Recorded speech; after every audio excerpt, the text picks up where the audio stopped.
शांति 9 अगस्त 2025 बाबा की मुरली का सार। मीठे बच्चे, यह पुरुषोत्तम संगम युग कल्याणकारी युग है। इसमें ही पढ़ाई से तुम्हें श्री कृष्णपुरी का मालिक बनना है। तो फिर से हम वही बात पहले रिमाइंड करवा रहे हैं कि बाबा जो है वो आत्मा के मन से बात कर रहे हैं। उनको ही जो है वो बच्चे कह रहे हैं। वो मन जो स्वयं को उस पर्दे पे चलने वाले वो एक्टर नहीं कहेंगे, कैरेक्टर खुद को समझ रहा है।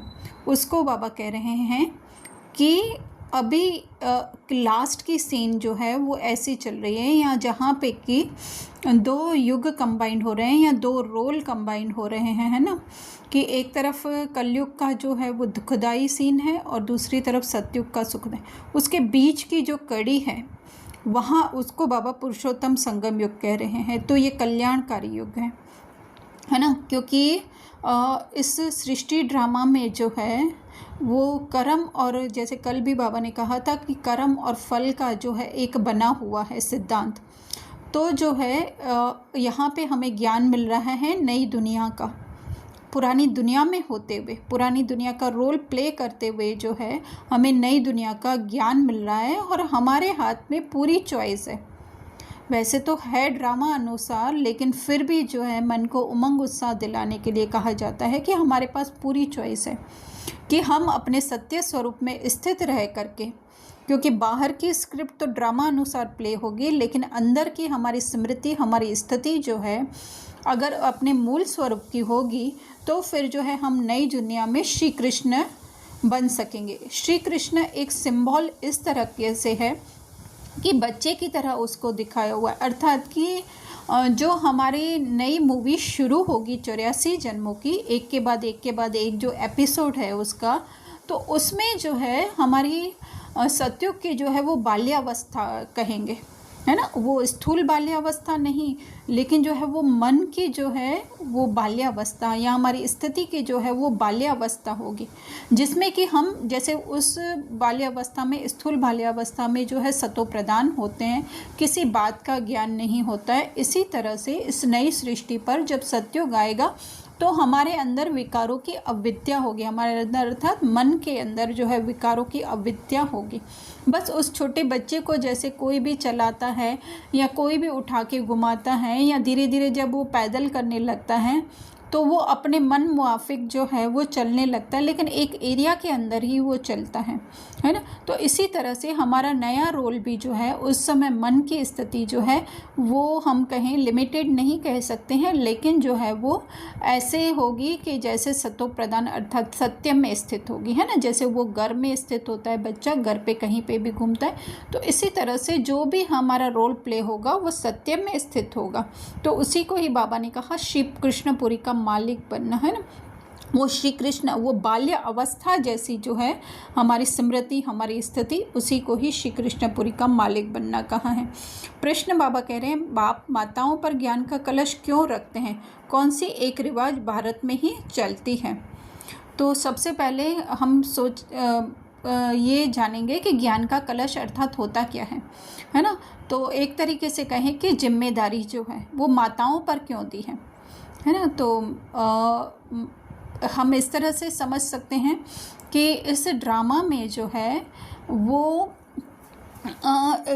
जिसको जो है वो सृष्टि परिवर्तन अर्थात बाहर की तो हम बात यहाँ पे नहीं करेंगे, बाहर का हमें सब कुछ अच्छी तरह से पता है। हम अंदर की सृष्टि की बात करेंगे कि अंदर की सृष्टि जो है वो कौन परिवर्तन कर सकेगी, है ना। तो ड्रामा में ऐसी व्यवस्था की हुई है कि जहाँ पर जो है उन सभी आत्माओं को ऑलमोस्ट जो है वो माताओं का रोल मिलेगा। ऑलमोस्ट कह रहे हैं क्योंकि काफ़ी जो है बाई भी इसमें है, पर हो सकता है वो 20-30% हो, है ना। बाकी जो है 70-80% जो है वो माताओं के। तो उन माताओं को रोल ही ड्रामा में इस तरह से दिया हुआ है कि वो ये लास्ट नेक्स्ट जन्म में जब सृष्टि परिवर्तन अर्थात अंदर की सृष्टि परिवर्तन हो तो उनको माताओं का रोल प्ले करने को मिले, है ना। क्योंकि वो जो है वो हम कहें इतनी शक्तिशाली आत्माएं होती हैं जो कि न पुरानी सृष्टि में रहते हुए भी जो है अपने सत्य स्वरूप में स्थित रहती हैं, वो जिम्मेदारी वो लेती हैं, है ना। तो कौन सी एक रिवाज भारत में ही चलती है, भारत अर्थात कि हे अर्जुन आत्माएं, हम पहले भी समझ चुके हैं इस बात को, जिसको कि है ना गीता में भी कहा हुआ है श्री कृष्ण ने कि हे अर्जुन को वो भारत कहता था, है ना। तो भारत वो सारी वो आत्माएं जो अपने सत्य स्वरूप में स्थित होती हैं, होने का पुरुषार्थ करती हैं, उनको बाबा कह रहे हैं भारत में ही चलती है। तो हमारे अंदर ही जो है वो रिवाज चलता है। कौन सा चलता है? पवित्रता की राखी बांध सबको पति से पावन बनाने के लिए बाप माताओं पर ज्ञान का कलश रखते हैं। तो पवित्रता अर्थात कि जो पहले से हम समझ चुके हैं कि माताएं जो हैं वो अधिक नष्टोमोहा होती ड्रामा अनुसार ही है, लेकिन फिर भी जो है अधिकतर माताओं को ये रोल मिला हुआ होता है इस ड्रामा में कि वो जो है वो घर की, परिवार की, बच्चों की, पति की, ससुराल वालों की जिम्मेदारी पूरी करने के लिए बहुत ज़्यादा जो है वो अपने शरीर से नष्टोमोहा होती हैं। लेकिन जब ये बाबा का ज्ञान मिलता है तभी उन्हें पता चलता है कि एक्चुअली में, लेकिन उस लौकिक में तो क्या होता है कि वो एक पॉजिटिव होती हैं अपने परिवार के प्रति, है ना। लेकिन जो है इस ज्ञान के मिलने के बाद जो है वो तो सबसे नष्टोमोहा हो जाती है। वो पॉजिटिव होती हैं तो पूरी दुनिया के लिए होती हैं, और नष्टोमोहा होती है तो सारी दुनिया से होती हैं, चाहे वो अपना परिवार हो चाहे कोई भी हो, है ना। अपनत्व की भावना जो है वो माताओं में ज़्यादा होती है। यहाँ जो है अपने सुध बुध भूलने की, है ना, बीमारी या कुछ भी भूलने की जो है वो परिवार के लिए, तो उनकी जो है उनके अंदर ये जो है एक संस्कार हम कहें भरा हुआ होता है। तो अभी जबकि सारे ड्रामा से ही, सारे विश्व से, अपने अंदर के सारे विश्व से ही जो है वो जब नष्टोमोहा यानी उससे स्मृति अपनी मिटानी है, ध्यान मिटाना है, तो वो जो जिम्मेदारी है वो बाबा ने जो है वो माताओं पर रखी है। तो उसी को ही कहा पवित्रता की राखी बंध, है ना, कि वो ये राखी बंधना अर्थात दृढ़ संकल्प करना कि ये जो है वो मैं हूँ नहीं, है ना। सब कुछ निभाते हुए, सब कुछ करते हुए भी जो है वो डिटैचमेंट, एक शब्द में कहे तो डिटैचमेंट पवित्रता का अर्थ होता है ना। तो वो मैं डिटैच हूँ। तो यहाँ पे कह रहे हैं बहन भाई को राखी बांधती है, वह यह पवित्रता की निशानी है ना। तो स्थूल रीति से थोड़ा हम देखें तो मतलब माताएं जो है वो भाइयों को भी ये ज्ञान देती हैं, जो रोल में भाई हैं उनको भी ये ज्ञान देती हैं, मतलब दृढ़ प्रतिज्ञा में बांधती हैं कि तुम इस पूरे दिखने वाले रोल, दुनिया, सगे संबंधी, यहाँ तक कि शरीर, यहाँ तक कि अपने संकल्पों से भी डिटैच हो जाओ। तो बाप इसके लिए बाप कहते हैं मामेकम याद करो, है ना, कि एक अपने उस सत्य स्वरूप, मूल स्वरूप स्थिति को जो है वो याद करो। तो पावन बन पावन दुनिया के मालिक, है ना। तो पावन बनेगा हाल फिलहाल ये रोल, फिर पावन दुनिया मतलब आगे की स्क्रिप्ट जो है वो हमें डिटैचमेंट की ही मिलेगी, और वहाँ की दुनिया का मालिक अर्थात कि कुछ भी होते हुए भी जो है वो हमको असर न करे। धारणा में बाबा कह रहे हैं डबल अहिंसक बनने के लिए, है ना। तो योग बल से अपनी नई दुनिया स्थापन करनी है। तो डबल अहिंसक अर्थात जो ये रोल कर रहा है वो मैं नहीं हूँ, और यहाँ तक कि ये रोल भी मैं नहीं हूँ, है ना। जैसे मुरली के बीच में बाबा ने कहा कि न काम कटारी चलानी है, न किसी के ऊपर मारपीट या क्रोध आदि करना है ना। तो पूरा ही अपने जो है वो देह के संस्कारों से भी डिटैच, यहाँ तक कि देह से भी डिटैच, ये जो ये कर रहा है उससे भी मैं डिटैच। तो उसके लिए योग बल, तो हम सोच समझें कि योग बल होता क्या है ना। अपनी एक एक एक लेयर्स उतारते जाना, है ना। एक एक पहले जो है वो समझाया हुआ है कि बड़े गोले से छोटा छोटा छोटा करते एक बिंदी में समाते जाना, है ना। बड़े गोले से छोटा गोला, छोटे से और छोटा गोला और छोटा गोला करके बिंदी। तो इसी तरह से बड़ी बड़ी परतें तो हम लोगों ने हटा दी है, जो सगे संबंधी हैं, या यहाँ तक कि अपने परिवार में अपने बच्चों, पति पत्नी से भी जो है हमने नष्ट मोह कर, यहाँ तक कि कहीं कहीं तो इतने भी महारथी हैं जिन्होंने शरीर से भी नष्ट मोहा, लेकिन फिर भी कहीं ना कहीं अपने संकल्पों से जो है अपनी पहचान बनाए हुए हैं। वो अच्छे संकल्प है ना, कि अच्छे संकल्प, ज्ञानी संकल्प जो है वो मैं हूँ, तो उसकी भी लेयर हटाते जाना। ऐसे करते करते हर एक लेयर ऐसे हटाते जाना और इस स्थिति पे पहुँचना जहाँ पे कुछ नहीं है ना। जैसे कि पत्ता गोभी होती है, हम लोगों ने पहले भी उदाहरण समझा हुआ है कि पत्ता गोभी का एक एक लीफ हम पत्ता उतारते जाए पर, और उस स्थिति में पहुँचे जहाँ पे कि कुछ बाकी नहीं बचता। तो वो कुछ बाकी नहीं बचता, वही हम आत्मा है ना। न अच्छा न बुरा, न अपना न पराया, न सुख न दुख, जो जहाँ पे कुछ भी नहीं है। और ये बातें समझने के लिए जो है हमें थोड़ा सा साइलेंस में जाना है। ऐसे हम कहेंगे और ऊपरी ऊपरी मोटे तरीके से तो हम समझ भी जाएं शायद, लेकिन जो है फिर से कार्य व्यवहार में आते हुए जो है हम भूल जाएंगे। हम फिर से अपने आप को जो है वो इस देह के साथ अटैच कर देंगे। जीवन हीरे जैसा बनाना है, अर्थात हीरा जो वैल्यूएबल होता है, बस होता है हीरा, है ना। बाकी अगर वो कहीं पे काम आए कि ना आए, लेकिन फिर भी जो है हीरा हीरा ही होता है। इसी तरह से हमारे रोल में अगर हमें कुछ अच्छा मिला हुआ है, नहीं मिला हुआ है, पर बस मैं आत्मा हूँ, वही हीरा है।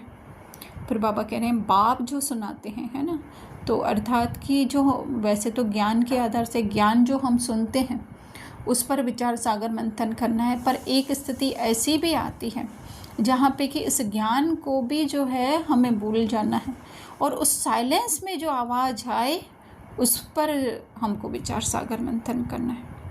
पढ़ाई पूरी होगी, पढ़ाई है ही किस लिए हमारी, है ना, कि तुम ये रोल नहीं हो।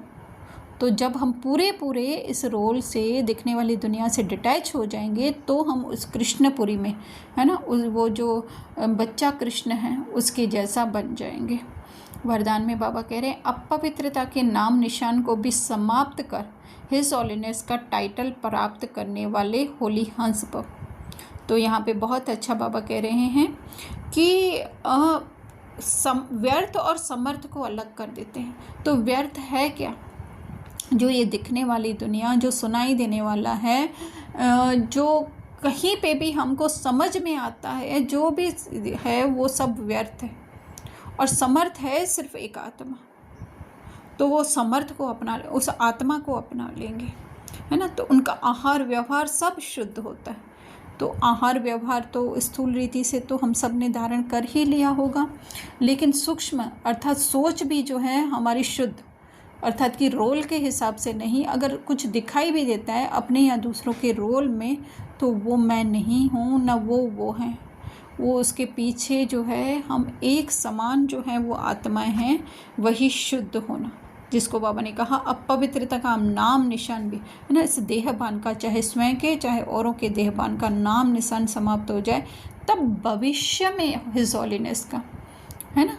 तो यहाँ पे बाबा ने हिज हॉलीनेस का, हिज हॉलीनेस हर हॉलीनेस नहीं कहा है, हिज हॉलीनेस का। तो ये हिज हॉलीनेस सिर्फ एक आत्मा के लिए है, और भविष्य कोई भविष्य वो वाला भविष्य तो हमने नहीं देखा है, लेकिन अभी का आने वाला समय ही जो है हमें इस ऊंची स्थिति पर पहुंचा देगा, है ना। हिज हॉलीनेस का मतलब होता है कि जो बहुत ऊंच हो, तो हमारी स्थिति ऊंच हो जाएगी। तो टाइटल प्राप्त होना, कोई हमको कोई देगा नहीं टाइटल, लेकिन हम स्वयं ही उस स्थिति में रहेंगे, वो है टाइटल प्राप्त करना। तो इसके लिए कह रहे किसी के भी अवगुण धारण नहीं करो, है ना, मतलब किसी की भी रोल की कमी कमजोरियाँ देखने में आ रही हैं तो उसको सच नहीं मानो। स्लोगन सर्वंश त्यागी वह है जो पुराने स्वभाव संस्कार के वंश का भी त्याग करता है। तो स्वभाव संस्कार तो त्याग करना ही है, लेकिन ये स्वभाव संस्कार जिसके हैं उसको भी त्याग करना, ये थोड़ा सा हम साइलेंस में जाके समझेंगे तो समझ में आएगा कि सर्वंश त्यागी अर्थात अगर हम कुछ बाबा को दे रहे हैं अपनी जिम्मेदारी, तो वो जिम्मेदारी तो दे दी, पर जिम्मेदारी जिसने दी है वो भी बाबा को दे देने का समझ लो एक माँ ने जो है अपने बच्चे की जिम्मेदारी बाबा को दी, तो वो माँ का रोल भी जो है वो बाबा को समर्पित करना है कि बाबा ये रोल में मिला हुआ है, आप चलो, मैं तो आपके समान संपन्न संपूर्ण आत्मा हूँ।